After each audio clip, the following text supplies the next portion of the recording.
안녕하십니까? 오늘은 창세기 15장 5절부터 6절의 말씀 살펴보도록 하겠습니다. 오늘의 구절 읽어보도록 하죠. 하늘을 우러러 무뼈를 셀 수 있나 보라. 또 그에게 이르시되 내 자손이 이와 같으리라. 아브라함이 여호와를 믿으니. 자, 오늘 이 창세기 15장 5절에서 6절의 말씀 중에 이 아브라함의 자손에 대해서 하나님께서 말씀하시기를 하늘의 무뼈를 셀 수 없을 정도로 많은 것처럼 너의 자손들도 이와 같이 될 것에 대해서 미리 말씀하신 약속의 말씀입니다. 그리고 창세기 17장에 가시면 17장에 이르러서는 아브라함의 이름을 아브라함으로 바꿔주십니다. 아브라함. 자, 이것은 무슨 의미냐면은 열국의 아버지. 다시 말해서 아브라함의 피가 요만큼이라도 섞인 사람이라 할지라도 아브라함의 자손이라 이 말입니다. 이 말씀입니다. 그러한 차원에서 아브라함의 자손, 그 약속의 말씀이 과연 우리들은 아브라함의 피가 진짜 손톱만큼도 섞이지 않은 사람입니다. 히브리서 5장, 6장, 7장에 보시면 아브라함의 허리에서 난 자라도 이러한 표현이 있습니다. 다시 말해서 아브라함의 피가 요만큼이라도 섞인 사람이라면 다 아브라함의 자손으로서 하나님의 유업을 이을 자가 될 것에 대하여 성경에서 기록을 하고 있습니다. 그런데 우리는 요만큼도 피가 섞여 있지 않은 사람입니다. 그렇다면 과연 이 아브라함의 자손 하는 이 말씀이 우리들에게 어떠한 의미인지 그것을 오늘 이 시간 살펴보고자 하는 것입니다. 자, 아브라함의 자손. 가장 직접적인 아브라함의 자손은 이제 누가 있냐면 우리가 다다음 시간에 아브라함의 두 아들에 대해서 살펴볼 것입니다. 자, 오늘 잠깐만 보자면은 아브라함에게는 여종 하갈이라고 하는 여종에게서 얻은 이스마엘이 있습니다. 그리고 아브라함의 본부 사라에 의해서 태어난 이삭이 있습니다. 자, 그리고 이스라엘도 12방백을 이루고 이삭도 수많은 자손들을 이루고 그래서 아브라함은 열국의 아버지가 되겠죠. 많은 나라에. 이스마엘은 오늘날의 아라비아 반도에 있는 대부분의 그 코란 성경을 접하고 있는 사람들이 이스마엘 계통이라고 보시면 됩니다. 이삭은 유대교와 그리스도교 쪽을 생각하시면 됩니다. 지금 현재는 근데 그렇게 나뉘어져 있지만 어쨌든 이스마엘과 이삭을 통해서 아브라함의 자손들이 아주 하늘의 무별보다도 많이 생육하고 번성하게 된 것입니다.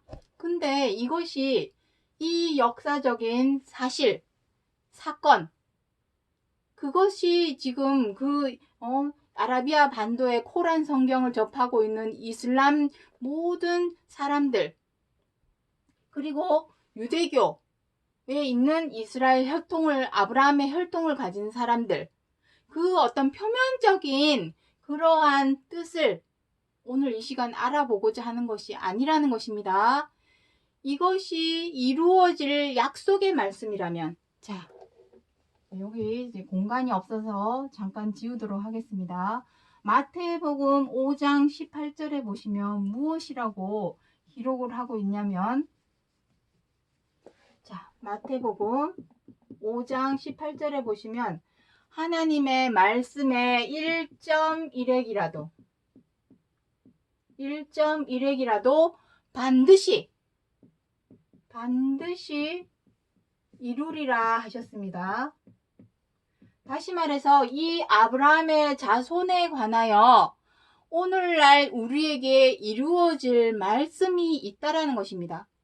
그렇다면은 이 표면적으로 말씀하시는 어떤 이스마엘 계통의 사람들, 또 이삭 계통의 사람들, 단순히 어떤 그 아브라함의 혈통 차원의 그러한 말씀을 하고자 하는 것이 아니죠. 왜냐하면 요한복음 1장 11절로 12절에 무엇이라고 합니까?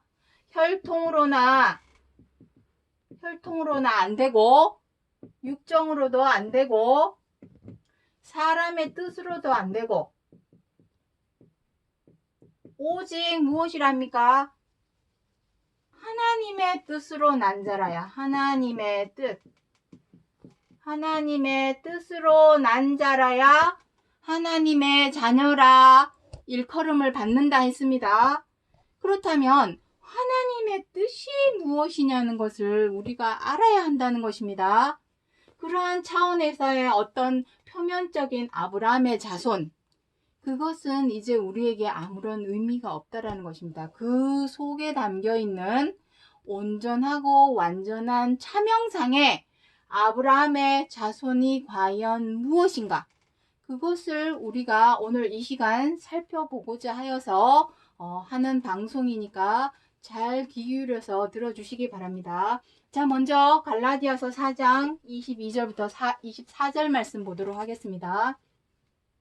자, 기록된 바 아브라함이 두 아들이 있으니 하나는 여종에게서, 계집종이라고 표현도 합니다. 여종에게서, 하나는 자유하는 여자에게서 났다 하였으나 이것은 비유니. 자, 지금 창세기 15장 5절부터 6절에서 말씀하신 이 아브라함의 자손에 관하여 갈라디아서 4장 22절부터 24절에는 무엇이라고 표현하고 있냐면은 이것은 비유라 합니다.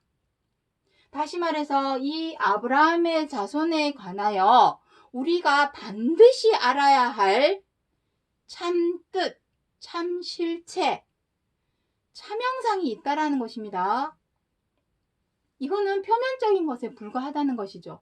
이스마엘 계통의, 아까 지웠지만 이스마엘 계통의 아랍, 코란 성경을 접하고 있는 아라비아 반도에 있는 사람들, 또는 이삭 계통의 유대인들, 그러한 어떤 아브라함의 혈통에 관한 말씀, 혈통이 아니라죠. 혈통, 육정, 사람의 뜻, 그런 걸로 이제는 되는 시대가 아닙니다. 옛날에는 아브라함의 피가 요만큼이라도, 정말 손톱만큼이라도 섞여 있으면은 그 사람은 아브라함의 자손이었습니다. 하지만 이제는 그러한 표면적인 뜻으로는 우리가 하나님을 찾아갈 수가 없다라는 것입니다. 왜냐하면 이것은 비유라 했기 때문에. 비유라는 말씀은 무슨 뜻입니까? 차명상이 따로 있다라는 것입니다. 차명상에 대해서 인용해서 한 말이죠. 인용해서. 그렇다면은 차명상을 우리가 반드시 알아야 하겠습니다. 그 차명상이 무엇이냐는 것입니다. 갈라디아서 3장 16절에 이 약속들은, 자, 여기서 말씀하시는 이 약속들은 아브라함의 자손에 관한 약속을 의미합니다. 이 약속들은 아브라함과 그 자손에게 말씀하신 것인데 여럿을 가리켜 그 자손들이라 하지 아니하시고 오직 하나를 가리켜 내 자손이라 하셨으니 곧 그리스도라. 자, 차명상은 이것입니다. 차명상. 자, 우리가 이쯤에서 한 가지 짚어야 할 것이 있습니다. 그리스도 하니까 우리는 예수 그리스도만 생각을 하죠. 맞습니다. 예수님이 그리스도이시죠. 사도행전 2장 36절에 보시면은 그리스도가 되시니, 사도행전 2장 36절에 보시면 무엇이라고 기록이 되어 있냐면은 예수께서 그리스도가 되시니. 자, 처음부터 예수님이 그리스도였던 것은 아닙니다. 후에 그리스도가 되신 것입니다. 그리스도가 무엇입니까? 반드시 이 그리스도가 무엇인지를 정확히 알아야 합니다. 그리스도가 무엇이냐면 자, 이사야 61장 1절에 보시면 무엇이라고 합니까? 하나님의 성령, 하나님의 성령. 누가복음 4장 18절에는 하나님의 신이라고 표현도 되어 있습니다. 그 신이 임하신답니다. 임하십니다. 어떤 사람, 한 사람에게, 어떤 사람. 근데 임하기를 어떻게 임한다고 합니까? 기름 붓듯. 기름 붓듯 하셨답니다. 기름 붓듯 하셨다는 이 의미가 그리스도입니다. 그리스도.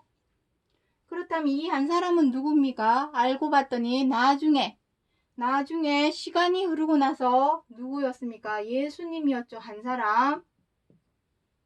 이 기름 붓듯 하셨음에 이 사람이 무슨 일을 했습니까? 가난한 자에게 아름다운 복음을 전파하시고 갇힌 자를 어떻게 했습니까? 갇힌 자에게 자유를 줄 수 있는 그러한 말씀. 하나님의 영이 임하신 것을 그리스도라 하는 것입니다. 그렇다면 그리스도께서 다시 오신다고 한다면 그것이 무슨 의미인지도 미루어 짐작해서 이제 생각을 한번 해보셔야 되겠죠. 자, 오늘은 포인트가 그거 아니니까 일단 자, 여기까지만 설명하고 다음 기회에 또 말씀드리도록 하겠습니다. 자, 여기 갈라디아서 3장에 무엇이라 말씀하고 있습니까? 이 약속들은 아브라함의 자손에 관하여 말씀하신 것인데 여럿을 가리켜서 자손이라 한 것이 아니라 오직 하나, 그리스도라 합니다. 오직 하나는 그리스도입니다. 그렇다면 우리도 그리스도로 옷 입었다면 그리스도가 되겠네요. 그런 이치입니다. 그리스도와 더불어 세례를 받는 자가 그리스도로 옷 입었느니라 라고 기록이 되어 있습니다. 갈라디아서 3장. 자, 그렇다면 다시 한번 잘 보시기 바랍니다. 자, 다시 보시죠. 아브라함에게 아들이 둘이 있었습니다. 이스마엘이 있었고 이삭이 있었습니다. 자, 그런데 보시죠. 여기 이스마엘을 무엇이라고 하냐면은 육체를 따라 난 자. 육체를 따라 난 자. 이삭은 무엇이랍니까? 약속의 자녀. 육체를 따라 났다는 것과 약속의 자녀라는 것은 어떤 의미일까요? 자, 2000년 전 유대 땅에는 이미 하나님을 믿는 많은 사람들이 있었습니다. 누구냐면은 서기관, 바리새인, 율법사, 대제사장 많이 있었습니다. 그리고 누가 있었냐면 그리스도가 있었습니다. 자, 서기관, 율법사, 대제사장들은 무엇이랍니까? 우리는 아브라함의 자손이야. 아브라함의 자손이야 하면서 무엇에 더 치중해 있었냐면은 말로는, 입으로는, 혀로는 하나님을 믿는 사람이라 말은 하지만 그들의 행동은 어떠했습니까? 체면과 자존심을 쫓아간 사람들입니다. 자, 하지만 그리스도께서는 어떻게 했습니까? 하나님의 말씀을 지켜 행하기 위해서 자기의 모든 체면과 자존심을 버린 사람입니다. 그리스도께서는 약속의 자녀라는 의미는 약속의 말씀대로 지켜 행한 사람이라는 것입니다. 약속의 말씀, 씨죠, 씨. 그러니 이 씨가 자녀가 되는 거예요. 자손인 거죠. 씨. 말씀의 씨, 약속의 씨. 그것입니다. 항상 말씀드렸지만 하나님의 말씀의 핵심 키워드는 무엇이라 했습니까? 성경 66권. 자, 요한일서 3장 11절부터 13절에 보면 무엇이랍니까? 하나님께서 처음부터 전하신 소식이 무엇이랍니까? 서로 사랑하라. 처음부터 하는 이 처음은 어디입니까? 창세기입니다.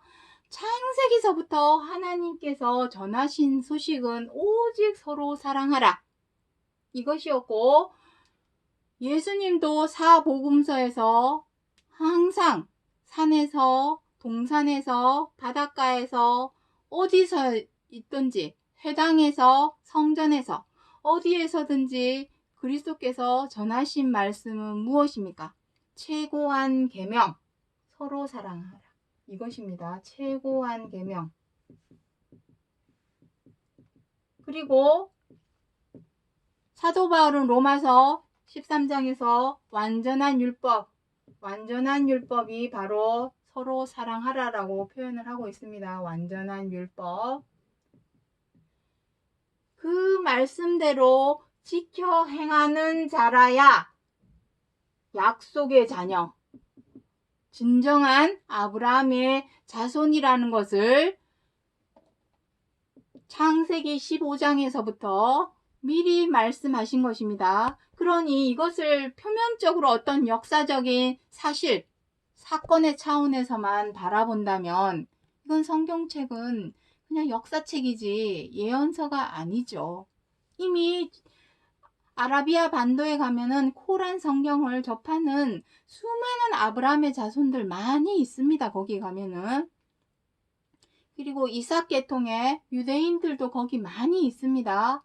하지만 지금의 시대는 혈통으로나 육정으로나 사람의 뜻으로 나는 것이 아니라 하나님의 뜻. 하나님의 뜻은 무엇입니까? 오직 이것입니다.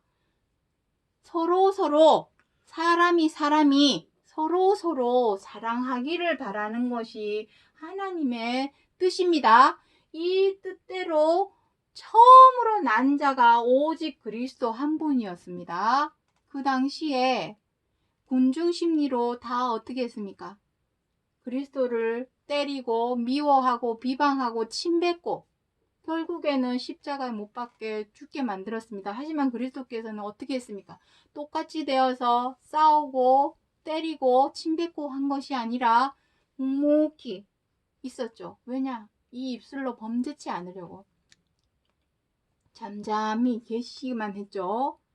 하나님의 뜻을 행하기 위해서 그러했던 것입니다. 자, 그렇다면 19절 한번 보도록 하죠. 율법은 무엇이냐? 범법합을 인하여 더한 것이라. 약속의 자손이 오시기까지 있을 것이라. 자, 여기에서 무엇이랍니까? 율법. 자, 창세기도 율법입니다. 왜냐하면 모세가 이스라엘 백성들을 출애굽시켜서 시내 광야에 끌고 나와서 시내산에서 하나님께 받은 것이 바로 모세오경이죠. 모세오경. 모세오경을 다른 말로 율법이라 합니다.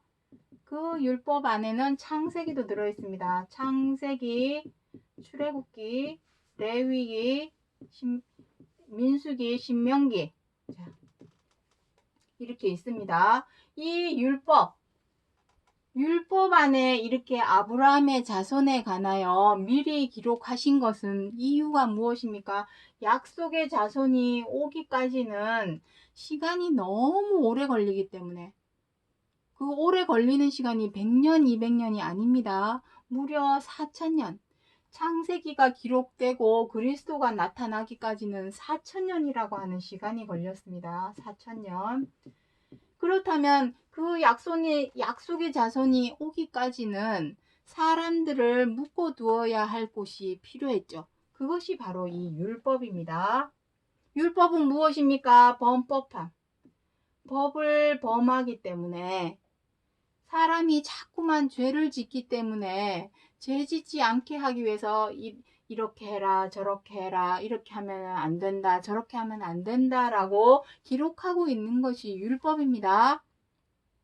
하지만 이 율법은 언제까지 유효하냐면은 약속의 자손이 오기까지만 유효한 것이고 그 이후에는 이 율법은 더 이상 손대면 안 되죠. 율법 아래에 있으면 안 된다는 뜻입니다.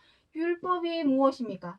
사람이 자꾸 죄를 지으니까 죄를 깨닫게 하려고, 로마서 3장에 기록되어 있습니다. 깨닫게 하려고 무엇을 하게 한 것입니까? 제사와 제물을 하나님께 바치게 하는 것입니다. 이것이 오늘날 무엇이라 했습니까? 예배입니다. 예배, 헌금. 이 아래에 있는 것 자체가 율법 아래에 있는 것입니다. 왜냐하면 죄를 깨닫게 한다고. 지금도 우리는 죄를 짓고 있죠.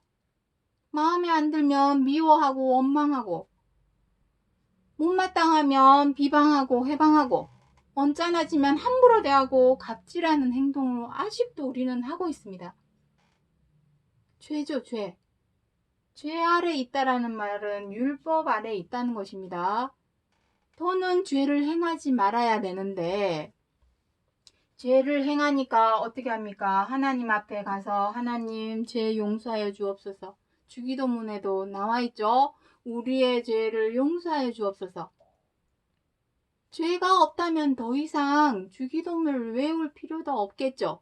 하지만 우리가 아직까지도 죄를 짓고 있고 그 죄에 대해서 하나님께 용서를 빌고 있다는 것은 우리가 아직까지도 율법 아래에 있다는 것을 증명한다는 것을 생각하셔야 한다는 것입니다. 자, 그래서 로마서 7장 말씀 보도록 하겠습니다. 원함은 내게 있으나 선을 행하는 것은 없노라. 내가 원하는 바 선은 하지 아니하고 도리어 원치 아니하는 바 악은 행하는도다. 그렇죠? 우리가 마음으로는 이제는 더 이상 나쁜 생각, 나쁜 짓 하지 말아야지. 죄 짓지 말아야지. 마음은 먹는데도 막상 내 앞에 믿고 마음에 안 드는 사람이 있으면 어떻게 합니까?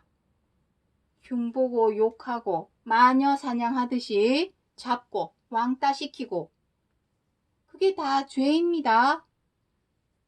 뭐랍니까? 원하는 바 선은 행하지 아니하고 악은 행하는도다. 그것이 바로 우리가 죄인임을 깨닫는 것입니다. 죄를 깨닫게 하는 것 자체가 율법이요. 그 죄를 용서해 달라고 하나님 앞에 가서 기도하고 예배드리고 헌금 드리는 그 모든 행위 자체가 율법 아래에 있다라는 것을 의미하는 것입니다. 자, 그래서 마지막으로 로마서 9장 7절로 8절에 아브라함의 씨가 다 그 자녀가 아니라 오직 이삭으로부터 난 자라야 내 씨라 칭하리라 하셨으니, 곧 육신의 자녀가 하나님의 자녀가 아니라 오직 약속의 자녀가 씨로 여기심을 받느니라. 자, 육신의 자녀, 약속의 자녀 이렇게 나누어집니다.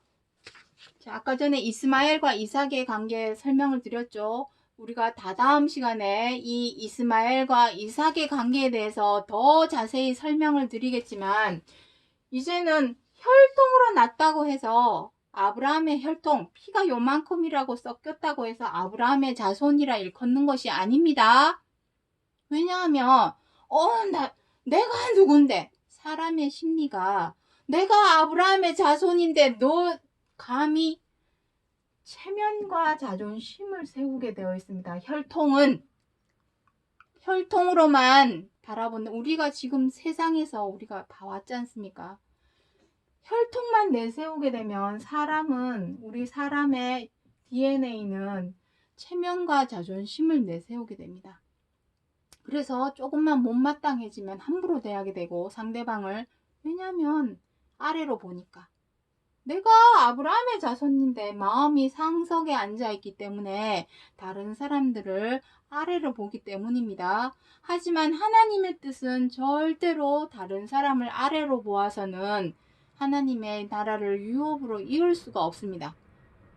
그 마음을 항상 말석에 두어야만이, 말석에 두어서 나보다 남을 낮게 여기는 그리스도의 마음으로 변화되어야만이 진정한 약속의 자녀, 아브라함의 자손으로서의 유업을 이을 자가 된다라는 것입니다. 그러한 뜻을 알리고자 전하고자 하여서 창세기 15장 5절부터 6절에서 아브라함의 자손에 관하여 기록하고 있는 것이죠. 이것은 어떤 역사적인 사실, 사건, 이스마엘 계통의 자손들, 이삭 계통의 자손들, 어떤 혈통, 피가 섞인 그런 아브라함의 자손에 관하여 아직도 생각을 한다면 그것은 표면적인 것이요, 초보적이고 부분적인 것이지, 진정한 약속의 자녀는 그 약속의 말씀, 약속의 말씀은 무엇입니까? 키워드, 서로 사랑하라 하시는 그 말씀의 그 씨로 나온 자라야 진정한 하나님의 자녀요, 그리스도로 옷 입어서 그리스도가 되는 것임을 기억해 주시기 바랍니다. 오늘은 여기까지 하고 마치겠습니다. 감사합니다.